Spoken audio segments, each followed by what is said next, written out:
इस तरह के जो माइक्रो कंट्रोलर होते हैं किसी भी पीसीबी में, उनको प्रोग्राम कैसे करते हैं, तो वो आज वो सीखने वाले हैं। और ये देखो आप यहाँ पे देख सकते हो, ये सारी प्रोग्रामिंग मैंने यहाँ पे बना के रखी है ऑलरेडी, और ये सारी सिखाने वाला हूँ आपको। तो कैसे इसको कर सकते हैं वो देखते हैं। सबसे पहले हम इसके लिए जो सबसे पहले जो हमारा सॉफ्टवेयर यूज़ होता है वो कील करके एक होता है, माइक्रोविजन 5, कील माइक्रोविजन, ये एक सॉफ्टवेयर है जिसमें हम इनकी प्रोग्रामिंग करते हैं। बहुत सारे माइक्रो कंट्रोलर होते हैं और उनकी बहुत हर तरीके के सॉफ्टवेयर आते हैं। जैसे कि अगर जो हमें ये जो माइक्रो कंट्रोलर है वो 8051 का माइक्रो कंट्रोलर है, उसके लिए हमें ये वाला एक्सटेंशन चाहिए। और अगर जो आपको STM32 वगैरह है तो उसके लिए अलग एक्सटेंशन आता है, वो आप डाउनलोड कर सकते हो। इसको आपको नॉर्मल डाउनलोड करना है और डाउनलोड करने के बाद अपने उसमें पीसीबी में रख लेना है। इसका क्रैक वर्जन एक्चुअल में ये क्या होता है, 2 KB से ज़्यादा की आउटपुट फाइल होती है ना, तो उसको इनपुट नहीं कर पाता। इसका जो क्रैक वर्जन होता है वो आपको डालना पड़ता है। नॉर्मल सॉफ्टवेयर तो आप यहीं से डाउनलोड कर सकते हो, क्रैक वर्जन मैं आपको सॉफ्टवेयर में प्रोवाइड करा दूंगा, ठीक है। दूसरी बात, अब हम बात करते हैं सीधा अपने माइक्रो कंट्रोलर की। तो हम सबसे पहले हम चूज़ करते हैं कि हमारा माइक्रो कंट्रोलर है कौन सा। हमने इकोनॉमिकली और ये देखा कि मार्केट में अवेलेबल सबसे ज़्यादा माइक्रो कंट्रोलर कौन सा है और हमारे प्रोडक्ट में जो सारी फंक्शन को कंप्लीट कर दे। तो मेरा एक फेवरेट माइक्रो कंट्रोलर है जो नोवोटोन की कंपनी का आता है, MS51 FB9AE। ये 20 पिन का माइक्रो कंट्रोलर होता है और इसमें बहुत सारी ADC पिन होती हैं, PWB पिन भी होती हैं इसमें। आप देखोगे यहाँ पे AIN4, AIN3, AIN2, ये सारी ADC वाली पिन है, जो कि हमारी एनालॉग टू डिजिटल वाली पिन होती हैं, जो कि एनालॉग सिग्नल को डिजिटल सिग्नल में कन्वर्ट करती हैं। जैसे कि हमारे कहीं भी हमारे जो सेंसर होते हैं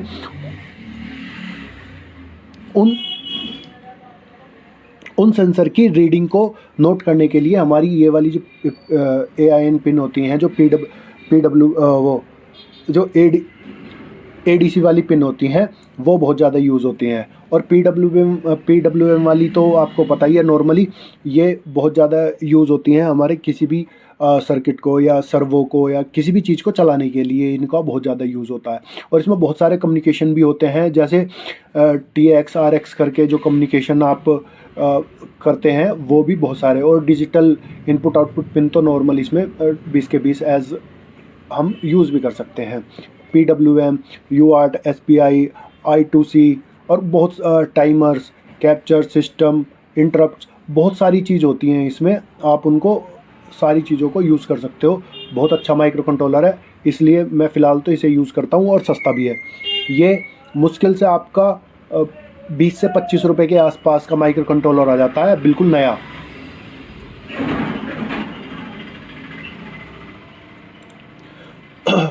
तो हमने सॉफ्टवेयर डाउनलोड कर लिया। सॉफ्टवेयर डाउनलोड करने के बाद हमें सबसे पहले क्या करना होता है, इन सारी जो भी आप जितनी भी माइक्रो कंट्रोलर लोगे ना, उनकी वेबसाइट पे ना उनकी लाइब्रेरीज बनी बनाई मिल जाएंगी, आपको सबसे पहले वो डाउनलोड करनी है। तो मैंने इनकी वेबसाइट से डाउनलोड कर लिया था। और जो बने बनाए प्रोजेक्ट है आपको वो डाउनलोड करने हैं। उसमें क्या होगा ना, उनकी जो लाइब्रेरीज होंगी और वो सारी चीज़ें उसमें इनबिल्ड पैकेज में आएंगी।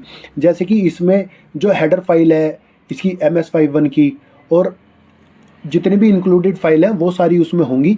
तो मैंने उसी प्रोजेक्ट को कॉपी पेस्ट करके मॉडिफाई करता हूँ मैं हर बार, कि उसका सारा डेटा हटा देता हूँ, जितनी भी प्रोग्रामिंग होती है वो हटा देता हूँ, फिर दोबारा से करता हूँ। तो मैंने इसमें भी वही करा है। इसका एक सैम्पल प्रोजेक्ट ले लिया है, सैम्पल प्रोजेक्ट लेने के बाद उसे हटा दिया है। लेकिन अब हम इसको अपने तरीके से प्रोग्रामिंग करेंगे। तो प्रोग्रामिंग करने के 2-3 तरीके होते हैं। जैसे ही आप यहाँ से जाके न्यू प्रोजेक्ट बना लोगे तो न्यू प्रोजेक्ट ब्लैंक प्रोजेक्ट आ जाएगा। उसमें सबसे पहले क्या सेटिंग करनी होती है, ऑप्शन फॉर टारगेट। यहाँ पे आपका जो ऑप्शन फॉर टारगेट है, मैं थोड़ा सा इसे बड़ा कर देता हूँ। और ऑप्शन फॉर टारगेट में जाके आपको कुछ भी नहीं, बहुत नॉर्मल सेटिंग है, आउटपुट में जाना है। आउटपुट में जाने के बाद क्रिएट हेक्स फाइल। ये हेक्स फाइल हमारी एक्चुअल में यही एक फ़ाइल होती है जो हमारे माइक्रो कंट्रोलर के अंदर जाती है और सारे प्रोग्रामिंग को रन करती है। तो ये बहुत इंपॉर्टेंट फाइल होती है। यहाँ पे जाके यहाँ पे कर लेना है और टारगेट में, और जितने भी हर्ट्ज़ का ये माइक्रो कंट्रोलर होगा वहाँ पे उतने हर्ट्ज़ यहाँ पे डाल देने हैं। वैसे ऑटोमेटिकली ये यहाँ से ले लेगा। जब आप यहाँ पे माइक्रो कंट्रोलर सेलेक्ट करोगे ना किसी भी प्रोग्रामिंग के लिए, तो आप देखो यहाँ पे बहुत सारे माइक्रो कंट्रोलर हैं। N76E003 ये पहले माइक्रो कंट्रोलर यूज़ करता था मैं, लेकिन एक्चुअल में हुआ क्या कि कंपनी ने इसको चेंज करके, इसको बंद करके फिर वो MX51 वाला लॉन्च कर दिया। बस नाम ही इसका बदला है। और आप देखोगे इसमें बहुत सारे माइक्रो कंट्रोलर आपको मिल जाएंगे। इसमें जितने भी माइक्रो कंट्रोलर हैं ऑलमोस्ट सारे मिल जाएंगे। उसको आपको सेलेक्ट करना है, यहाँ से सर्च करना है, ओके करना है, ये आपकी सेटिंग हो गई। ठीक है, इतनी सी सेटिंग है, इसके अलावा इसमें दूसरी कोई भी सेटिंग नहीं है। आपको फिर ये जो हेडर फाइल है ये आपको इंक्लूड करनी है, हर माइक्रो कंट्रोलर के अलग होती हैं, वो आपको करनी पड़ेंगी, जिससे कि इसके जितने भी रजिस्टर्ड है ना, जितने भी रजिस्टर हैं वो सारे के सारे रजिस्टर आपको यहाँ पे उसको यूज़ करने के लिए आ जाए। और अब हम बात कर लेते हैं कि मैंने ये प्रोग्रामिंग, एक्चुअल में प्रोग्रामिंग होती कैसे है किसी भी माइक्रो कंट्रोलर की या कोई भी प्रोग्रामिंग लैंग्वेज हो, उसे हम किस पार्ट में करते हैं। तो हम सबसे पहले समझते हैं कि हमने एक्चुअल में जो हमारा प्रोजेक्ट है ना वो है क्या। तो मैं आपको बता देता हूँ, हमारा प्रोजेक्ट है ये वाली PCB है हमारी, हमें यहाँ पे 2 रिले चलानी है, यहाँ पे 2 सेंसिंग चाहिए हमें, और हमें यहाँ पे ये डिस्प्ले चलानी है। मेन हमारे 3 टास्क है प्रोग्रामिंग से जो हमारे होने हैं। ठीक है जी, तो वो कैसे कैसे होने हैं, जैसे ही हमारी वोल्टेज कम आएगी तो एक रिले चल जाएगी, और जैसे ही वोल्टेज ज़्यादा आएगी तो दूसरी रिले चल जाएगी।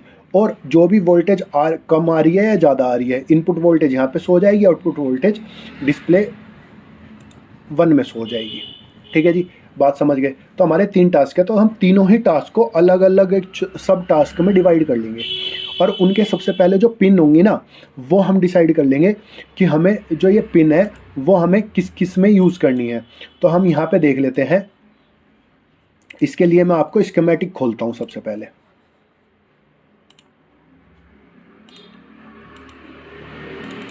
अब हमारा PCB से कोई लेना देना नहीं है, अब हमारा सीधा स्कीमेटिक से लेना है।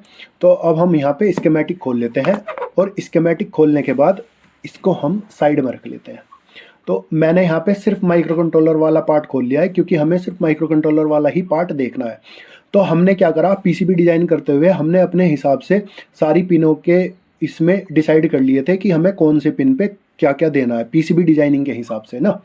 तो अब हम सबसे पहले देखते हैं आउटपुट पिन और इनपुट पिन। तो आउटपुट पिन और इनपुट पिन का मतलब क्या है कि आउटपुट वोल्टेज इस वाली पिन पे है P05, इनपुट वोल्टेज P05 पे है और आउटपुट वोल्टेज P06 पे है। तो हमने यहाँ पे ये पिनें डिसाइड कर ली कि भाई हमारी इन पिनों, अगर जो हम कहीं भी आउटपुट वोल्टेज और इनपुट वोल्टेज यूज़ करेंगे तो हमें ये बार बार ये वाले जो पोर्ट नंबर हैं या पिन नंबर हैं ये हमें बार बार इनको असाइन ना करने पड़े। तो हमने एक बार असाइन कर दिया। अब हम जब भी, अगर जो बाई चांस हम इसमें PCB में चेंज करें और इसको P05 करके P04 करने पड़े, तो हमें पूरी प्रोग्रामिंग में चेंज ना करना पड़े, सिर्फ हम यहाँ पे ही चेंज करें और हमारी प्रोग्रामिंग एकदम बढ़िया तरीके से चल जाए। ठीक है, अब फिर हमने असाइन करें हमारे रिले के पॉइंट, रिले स्टेप अप और स्टेप डाउन वाली रिले। तो स्टेप अप की हमारी P16 है। तो आप यहाँ पे देखेंगे तो ये जो P16 वाली जो पिन है हमारी, वो यहाँ पे मैंने रिले 1 को असाइन कर रखी है, और रिले 2 को जो हमारी P15 वाली जो पिन है वो असाइन कर रखी है। ठीक है जी, हो गया। और कुछ वेरिएबल भी हमने असाइन कर लिए। अब तो हमने यहाँ पे पिन डिसाइड कर दी और सारी की सारी पिनें हमारे यूज़ हो गई। अब हम यहाँ पे यूज़ करते हैं कुछ वेरिएबल, जैसे कि मैं आपको अभी बता देता हूँ। जैसे कि ये नम सैंपल है कि हमें कितने सैंपल लेने हैं, तो उसकी ये आप बाद में डिसाइड कर सकते हैं। जैसे हम प्रोग्रामिंग बनाते हैं ना, तो वेरिएबल की हमें ज़रूरत पड़ती रहती है, वैसे वैसे हम क्रिएट कर सकते हैं। स्टेप अप थ्रेशोल्ड या स्टेप डाउन थ्रेशोल्ड, बफर क्या लेना है। स्टेप अप और स्टेप डाउन थ्रेशोल्ड का मतलब है कि कितने वोल्ट आएगी तो उसके बाद हमें एक रिले चलानी है, और कितने वोल्ट ऊपर जाएगी तो दूसरी स्टेप डाउन वाली रिले हमें यहाँ पे चलानी है। तो वो मैंने यहाँ पे 216 और 239 करके एक लिया है अपनी रिक्वायरमेंट के हिसाब से। आप इसे चेंज भी कर सकते हो। तो ठीक है जी, उसके बाद आ जाते हैं पिन इनिशियलाइजेशन पे। तो पिन इनिशियलाइजेशन का क्या मतलब होता है, तो जैसे कि हमने इस वाली इमेज में देखा था कि हर पिन पे PWM भी है और ADC भी है और GPIO भी है, मतलब डिजिटल इनपुट आउटपुट प्लस और माइनस, सिर्फ 0 और 1। ठीक है, तो उसमें हमें डिसाइड कैसे करें कि हमें क्या करना है, किस पिन से क्या करवाना है। तो वो हमें डिसाइड होता है पिन इनिशियलाइजेशन में। हम उसको सारी पिनों को इनिशियलाइज करवा देते हैं स्टार्टिंग में ही, कि जैसे कि हमें P05 है मान लो, जैसे कि हम रिले वाली पॉइंटों की बात करते हैं, उसमें हमें नॉर्मल GPIO रखना है। तो पुश पुल करके एक मोड है, उसे हम पुश पुल करके एक मोड है, उसे हम रिले 1 और रिले 2 के लिए कर सकते हैं, क्योंकि उसमें पुश और पुल ही चाहिए हमें, यानी कि 1 और 0 ही चाहिए, उसके बीच में कुछ नहीं चाहिए हमें फ़िलहाल, उसके बीच में कुछ नहीं चाहिए। जैसे ADC है, ADC में हम इनपुट करेंगे, इनपुट मोड करेंगे, वो मैं आपको आगे दिखाऊंगा। और तीसरी चीज़ क्या है, जैसे कि ये हमारी सारी उसके लिए है, जो हमारी डिजिटल डिस्प्ले थी, जैसे कि मैं आपको यहाँ पे दिखा पाऊँ, यहाँ पे जो हम डिजिटल डिस्प्ले लगा रहे थे 7 सेगमेंट, ये वाली, इनके लिए जितने भी पिन थी ये, तो ये सारी पिनें हमने पुश पुल में कर दी, क्योंकि हमें इनमें सिर्फ प्लस 0 और 1 ही चाहिए, और कुछ नहीं चाहिए। ठीक है, तो पिन इनिशियलाइज हो गई भैया हमारी। पिन इनिशियलाइज होने के बाद मैंने क्या करा, सबसे पहले प्रोग्राम बनाने से पहले बहुत सारे प्रोग्राम बनाए और उनकी फाइलें भी अलग कर दी। ये सबसे अच्छा तरीका होता है कि जैसे मेरे को 7 सेगमेंट चलानी है, तो 7 सेगमेंट के लिए मैंने एक अलग प्रोग्राम लिखा, जिसमें 7 सेगमेंट चलाने के लिए मैंने एक अलग प्रोग्राम लिखा, अलग फाइल में एक अलग फाइल बना ली, जिससे कि मेरे को जितने भी प्रोग्राम हैं 7 सेगमेंट से रिलेटेड और मेरे को चलाने हों, तो मैं उनका जो फंक्शन है वो सिर्फ कॉल करूं, और उनमें जो वेरिएबल है वो असाइन करूं, और डायरेक्ट मेरा वो फंक्शन चल जाए, जिससे कि मेरा जो मेन फंक्शन है उसमें कोई डिस्टर्बेंस ना आए। ऐसे ही मैंने ADC के लिए बनाया कि मेरे को अगर जो वोल्टेज रीड करनी है किसी भी पिन से, तो उसके लिए मैंने एक अलग फाइल बना ली, और उसके फंक्शन मैं डायरेक्टली यहाँ पे कॉल कर लूँगा। तो चलिए अब स्टार्ट करते हैं। सबसे पहले हम बात करते हैं कि अपने इस वाले पार्ट में माइक्रो कंट्रोलर से हमको 7 सेगमेंट चलानी है हमें, और कुछ नहीं चलना। ठीक है जी, तो बात करते हैं हम। तो अब हम आ गए यहाँ पे, मैं इसे थोड़ा सा बड़ा कर देता हूँ, और 7, तो जैसे कि मेरे को माइक्रो कंट्रोलर से 7 सेगमेंट चलानी है। 7 सेगमेंट चलाने के लिए मैंने क्या करा, मैंने अभी इस वाले प्रोग्राम में कोई भी छेड़छाड़ नहीं करी है। ठीक है, तो यहाँ पे आपको वेरिएबल असाइन हो गए, डिफाइन कर गए, और यहाँ पे पिन इनिशियलाइज हो गई वॉइड करके। नॉर्मल आपको प्रोग्रामिंग आनी ही चाहिए इसके लिए, तो नॉर्मल आप C प्रोग्रामिंग सीख सकते हैं किसी भी यूट्यूब चैनल पे जाके, बहुत ईजी है, इसमें ज़्यादा कुछ नहीं है। आदि तो मैं ही आपको बता दूंगा अभी, लेकिन आपको थोड़ा सा बेसिक पता होएगा तो ज़्यादा अच्छा समझ आएगा। तो 7 सेगमेंट के लिए हम सबसे पहले जाते हैं भैया, हमने क्या करा, इसमें ये वाली लाइब्रेरी इंक्लूड कर ली, जिससे कि हम ये वाली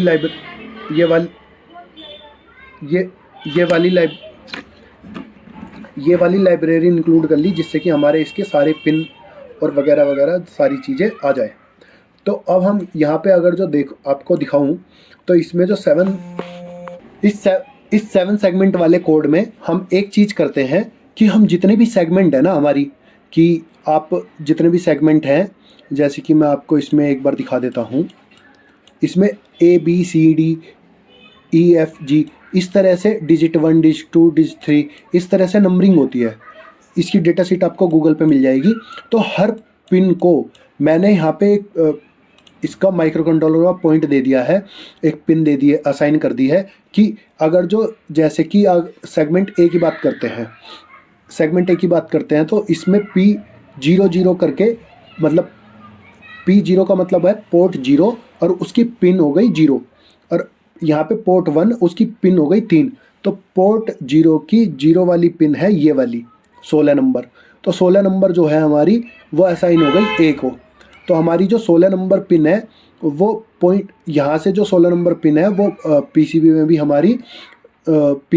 हमारी सेगमेंट A वाली पॉइंट को जा रहे होंगे। ठीक है जी, जो मैंने आपको बताया था PCB में स्कीमेटिक में आपको जो मैंने आपको बताया था, यहाँ पे जो P16 वाली है, P00 16 नंबर A, वो हमारी यहाँ पे जो 7 सेगमेंट है वो उसके 3 डिजिट 7 सेगमेंट है। तो ABCDEFG और यहाँ पे DPX का मतलब ये पॉइंट वाला पॉइंट हो गया, तो इसमें पॉइंट वाला हमें यूज़ ही नहीं करना, तो हमने वो छोड़ दिया। यहाँ पे A को हमने यहाँ पे भी लगा दिया।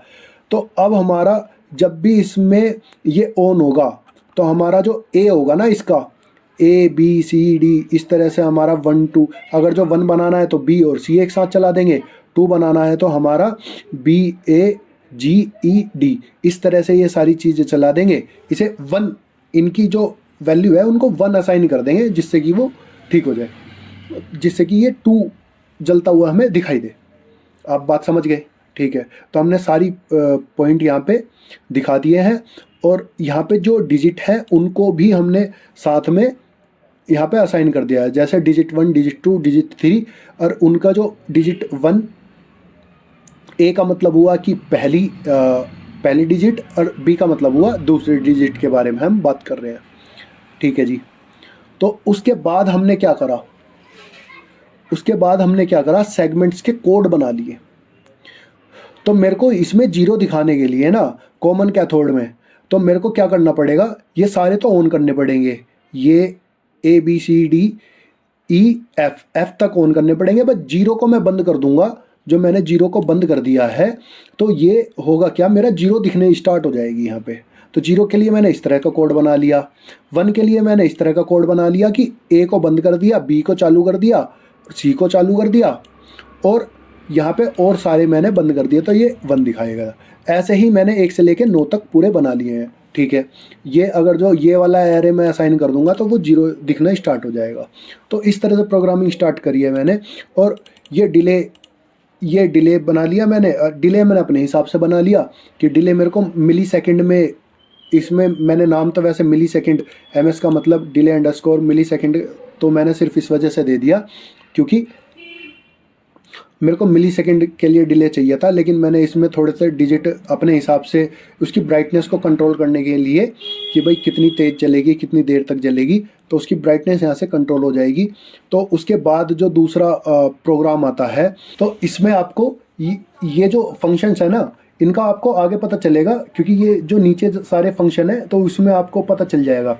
तो जैसे कि एक ये फंक्शन है डिस्प्ले, हम सबसे पहले ये वाला फंक्शन देखते हैं, तो आपको ऊपर के सारे फंक्शंस का भी इंपॉर्टेंस और किस तरह से वर्क कर रहे हैं वो सब पता चल जाएगा। जैसे कि डिजिटल डिस्प्ले, इसमें डिस्प्ले सिंगल नंबर, अगर जो हमें इस वाली डिस्प्ले पे, सिंगल नंबर का मतलब ये, डबल नंबर का मतलब दोनों ही पे एक साथ, तो उसमें हमें यहाँ पे मैंने एक फंक्शन बनाया डिस्प्ले सिंगल नंबर, और यहाँ पे नंबर लिखा और यहाँ पे डिस्प्ले करवा दिया कि मतलब एक नंबर एक डिस्प्ले पे या नंबर 2 डिस्प्ले पे। तो यहाँ से हम इस वाले फंक्शन से ये भी चूज़ कर सकते हैं।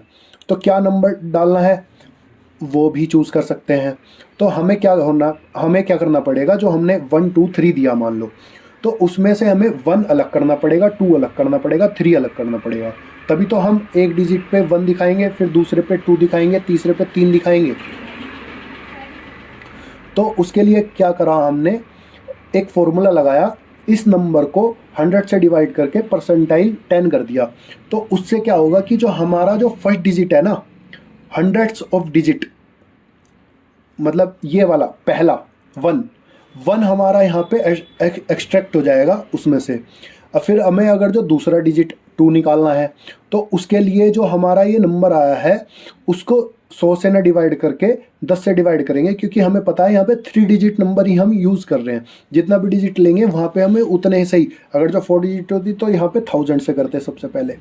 ठीक है, और फिर इसको 100 से वो कर दिया परसेंटेज 100, तो इसका थर्ड डिजिट हमारा निकल जाएगा।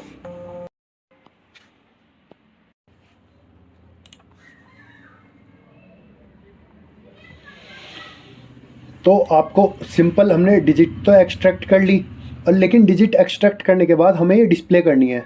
तो इसमें डिजिटल डिस्प्ले डिजिट, तो जो भी हमारा डिस्प्ले आया है, जैसे कि हमें नंबर 2 पे करानी है, तो नंबर 2 हम यहाँ पे सेलेक्ट कर लेंगे, नंबर 2 यहाँ पे आ गया। फिर उसके बाद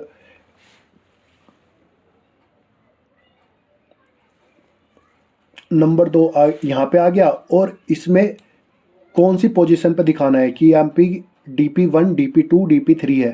तो DP1 पे हमें हंड्रेड्स दिखाना है, DP2 पे हमें टेंस वाला मतलब ये सेकंड वाला करेक्टर है वो दिखाना है, और थर्ड पे हमें जो सबसे लास्ट वाला है वो दिखाना है। तो ठीक है जी, हम आ गए अब यहाँ पे डिस्प्ले डिजिट वाले फंक्शन पे। तो इसमें हमारे तीन थे वेरिएबल, डिस्प्ले और इसका पोजीशन और उसमें क्या वैल्यू हमें दिखानी है वो। तो हमने ले ली भैया, यहाँ पे आ गए।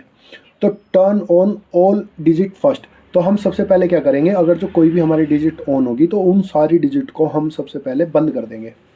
उससे फ़ायदा क्या होगा कि हमारे कोई भी उसमें नॉइज़ नहीं आएगी। ठीक है जी। तो सेट सेगमेंट का मतलब हो गया कि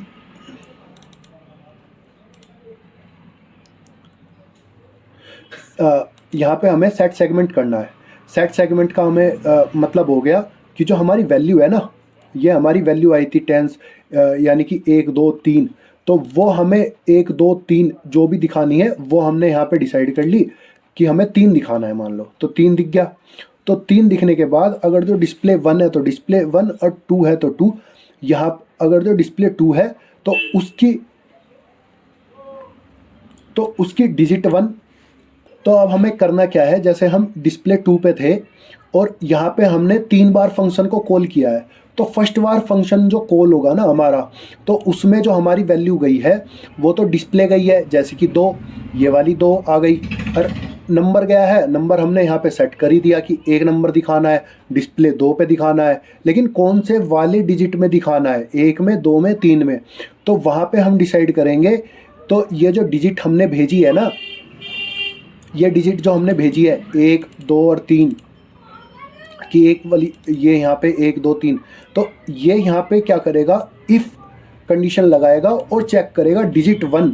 अगर जो 1 वाला है तो 1 को 1 से इज इक्वल टू ये मैच होगी कंडीशन, तो इसको B को 0 कर देगा, क्योंकि हमारी और सारी डिजिट 1 है और ये सिर्फ 0 होगी।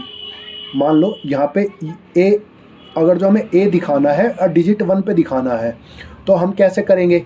आपको मल्टीप्लेक्सिंग का एक तरीका बता देता हूँ बहुत बेहतरीन। तो इसमें है ये रहा। तो आप ये देखेंगे, तो यहाँ पे आप देखेंगे ना, तो जैसे ही हम एक डिजिट पे, जैसे कि हमने A दिखाना है, तो A दिखाने के लिए इसे ऑन कर देंगे, और इस वाली डिजिट पे दिखाना है तो इसे ऑन कर देंगे।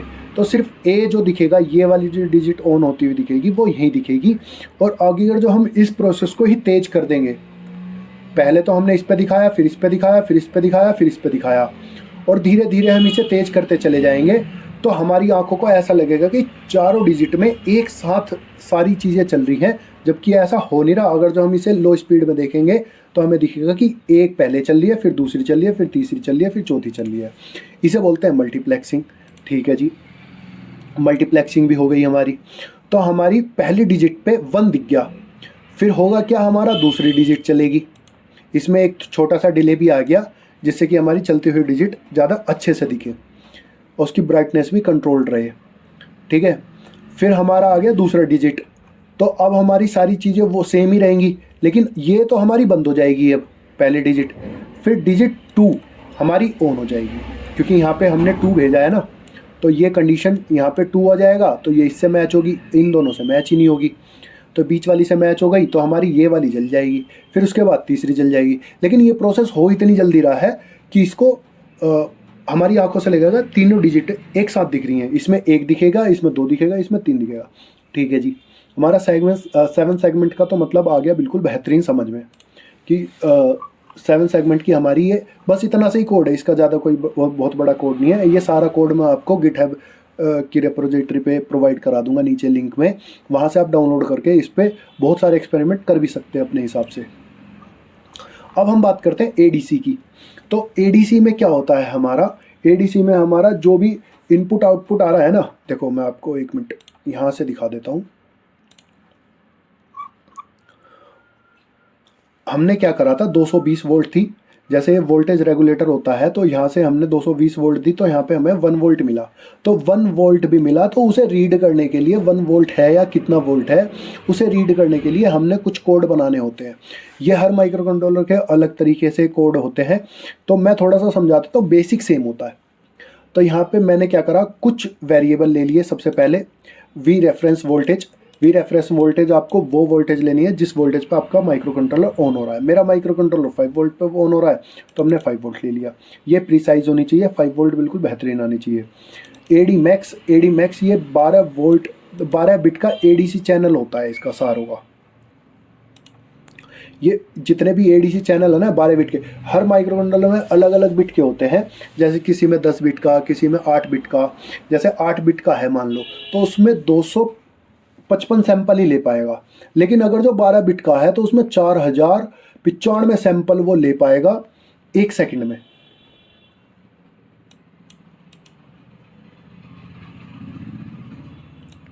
नहीं, जैसे कोई 8 बिट का है तो 8 बिट में क्या करेगा वो, तो 8 बिट की जो वैल्यू होती है वो 255 के आसपास की होती है। तो 255 में जो वो वैल्यू स्टोर कर पाएगा वो कम वैल्यू स्टोर कर पाएगा।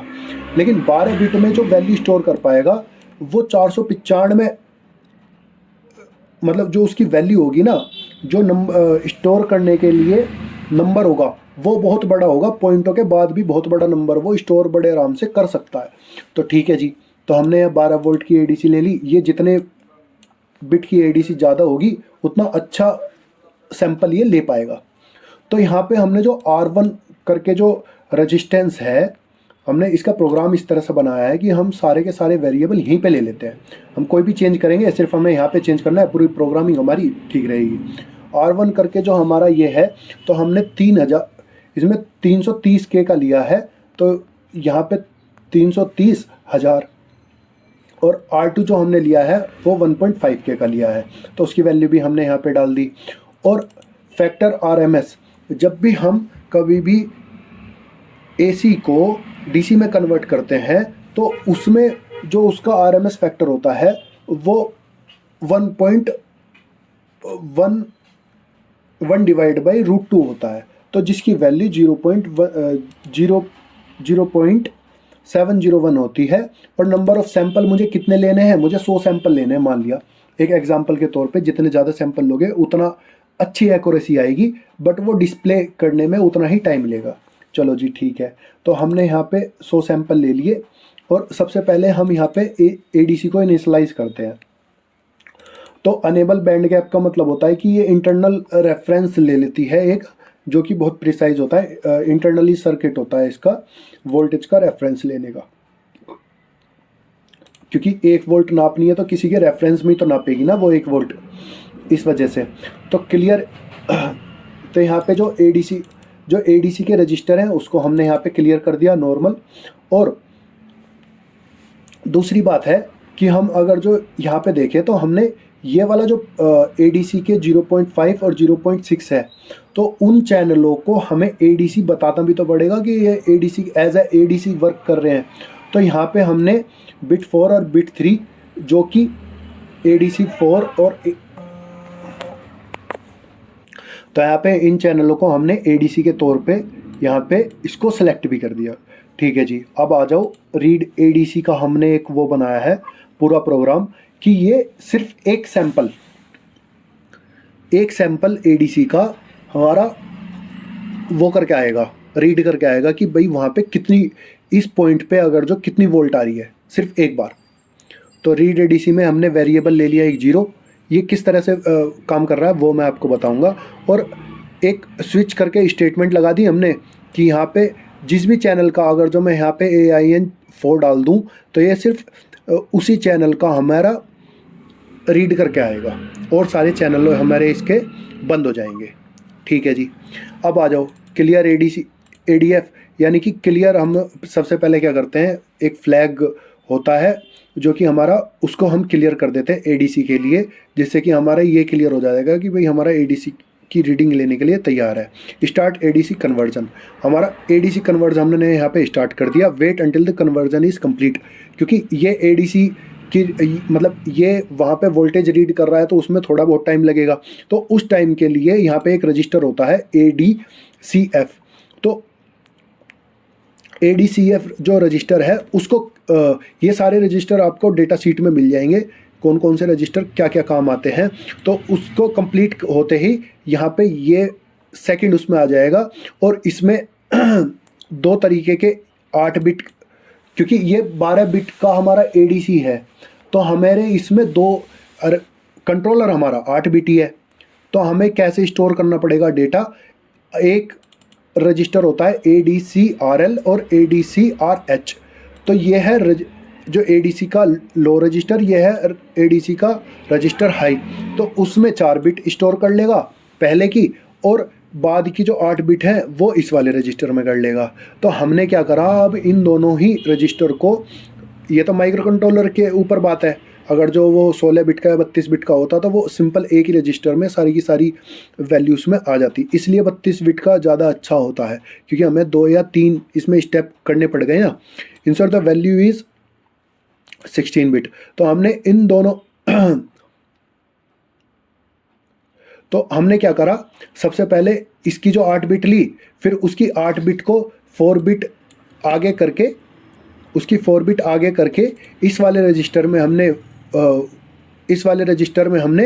स्टोर करा दी, और स्टोर कराने के बाद उसमें एक एंड प्रोग्राम चला दिया जिसमें कोई भी गड़बड़ बिट हो तो वो ठीक हो जाए, और उसके बाद यहाँ पे रिटर्न वैल्यू कर दी, जो भी ADC की वैल्यू होगी वो हमारी रिटर्न हो गई।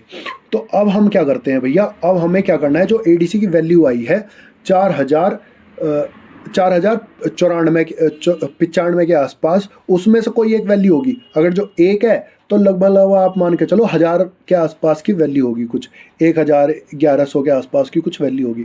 उस वैल्यू को हम कैसे फॉर्मूले में रख के ये डिसाइड कर पाएंगे कि वो कितना वोल्ट है, उससे ही तो पता चलेगा ना कितना वोल्ट है। तो यहाँ पे कैलकुलेट AC वोल्टेज, तो AC वोल्टेज को कैलकुलेट करने के लिए एक मैंने फंक्शन बनाया। फंक्शन बनाने के बाद यहाँ पे कुछ वेरिएबल असाइन करे, उसके बाद क्या करा, एक फॉर लूप चला दिया, take multiple sample and accumulate them. उनको मतलब जैसे मैंने आपको बताया था, नंबर सैंपल्स मैंने ऊपर ये वेरिएबल असाइन किया था, इसमें 100 सैंपल हैं, तो ये 100 सैंपल लेगा, यहाँ से रीड ADC में जाएगा, बार बार इस वाले फंक्शन में रीड लेके आएगा, रीड करके आएगा और सारे को स्टोर करता रहेगा। स्टोर करने के बाद हमारे 100 सैंपल स्टोर हो गए, अगर जो हम उनको 100 से ही डिवाइड कर दें तो हमारा एवरेज निकल जाएगा। ठीक है, बहुत बढ़िया है। तो हमारा एवरेज आ गया।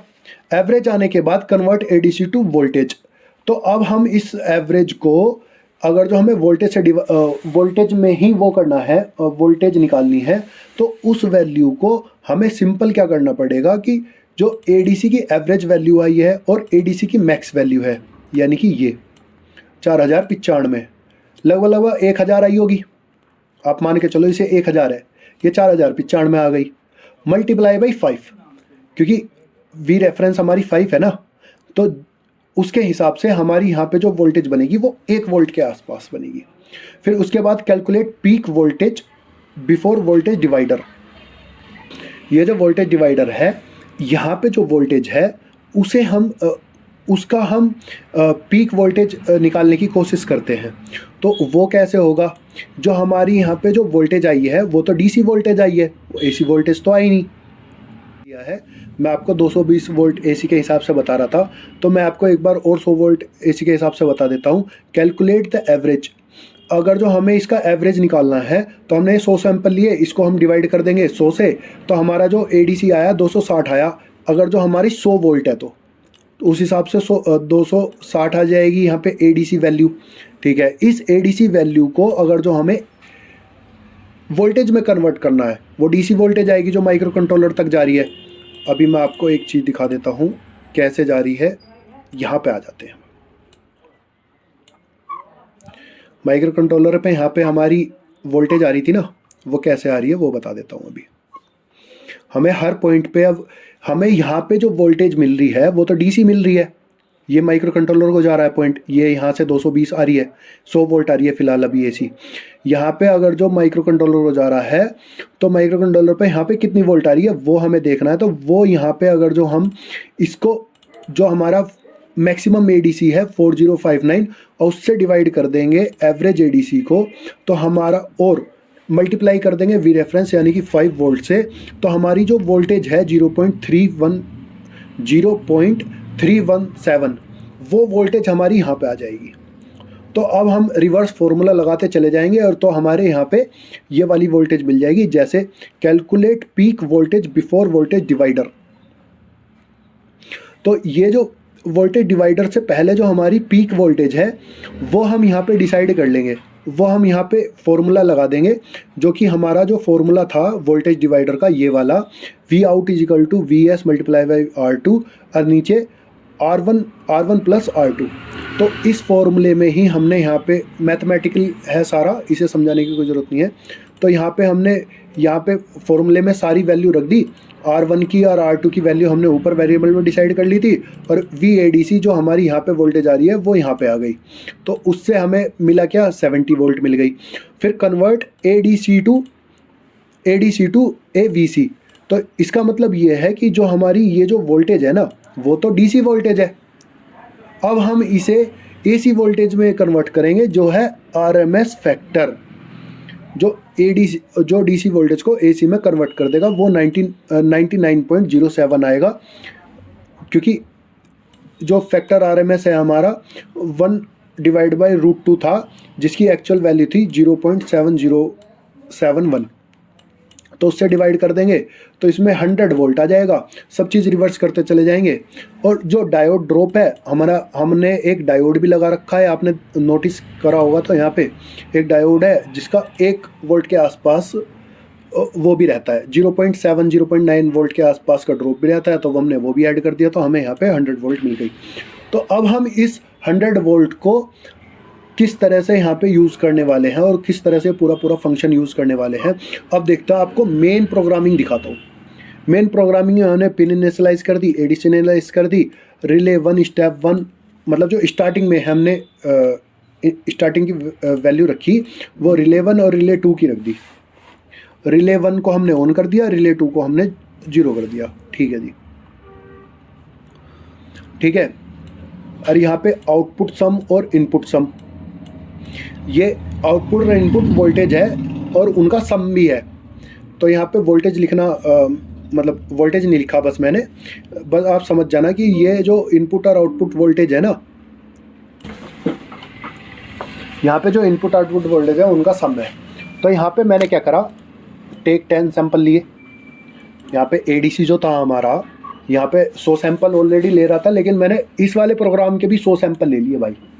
इस वाले प्रोग्राम के भी 100 सैंपल लेने के बाद फिर मैंने इसको प्लस करके, वो आपको सिंपल सी बात पता ही है कि यहाँ पे मैंने क्या करा, इसको आउटपुट वोल्टेज में सम कराता गया। फिर यहाँ पे उसको जैसे 10 सैंपल लिए हैं तो 10 सैंपल को यहाँ पे डिवाइड करा दूंगा 10 से, तो वो उसका एवरेज एक आ जाएगा। तो यहाँ पे हमने ये जो सिंपल है ये हमारी ADC को रीड करने के लिए आ रहा है। मेन फंक्शन में ADC की वैल्यू लेकर आ रहा है कि हमारी इतनी वोल्ट आ रही है, यानी कि 220 वोल्ट आ रही है या 250 वोल्ट आ रही है, जिसके हिसाब से हमें रिले को ऑन या ऑफ कराना है। बीच बीच में एक्चुअल में होता क्या है, जब इतने ज़्यादा सैंपल ले गई तो ये जो डिस्प्ले है हमारी, जो नीचे ये जल रही हैं, ये डिस्टर्ब हो जाएंगी, क्योंकि अगर जो इसको तेज़ी से नहीं जलाया गया तो ये बीच में ऐसा लगेगा जैसे बंद हो रही हैं और जल रही हैं। तो उसके लिए बीच बीच में मैंने यहाँ पे जो डिस्प्ले की वैल्यू है ना उसको भी इंट्रोड्यूस करा दिया, जिससे कि ये जलती रहे प्रीवियस वैल्यू से। तो ये यहाँ पे सैंपल भी ले रहा है, ये जल भी रही है साथ में। ठीक है, नीचे आ गए, इसको एवरेज कर लिया हमने। एवरेज करने के बाद अब यहाँ पे हमने मेन अपना लॉजिक लगा दिया कि जो इनपुट वोल्टेज है वो step up threshold minus buffer, यानी कि अब माइनस बफर छोड़ दो, स्टेप अप थ्रेशोल्ड यानी कि 216, जो इनपुट वोल्टेज है 216 से कम है तो हमारी रिले 1 चलेगी, ये स्टेप अप कर देगी उसे। ठीक है, और रिले 2 हमारी 0 रहेगी, ये स्टेप डाउन वाली रिले है। तो यहाँ पे देखो रिले 1 स्टेप अप लिखा भी मैंने और स्टेप डाउन भी लिखा है। Input voltage step up threshold, step down threshold, sorry step up threshold, step up threshold की वैल्यू जो है हमारी वो 216 है। तो हमें यहाँ पे step up transformer, step up वाली रिले जो होगी, जो हमारे वोल्टेज को बढ़ाएगी, वो चल जाएगी, क्योंकि हमारी जो वोल्टेज है वो 216 से कम जा चुकी है।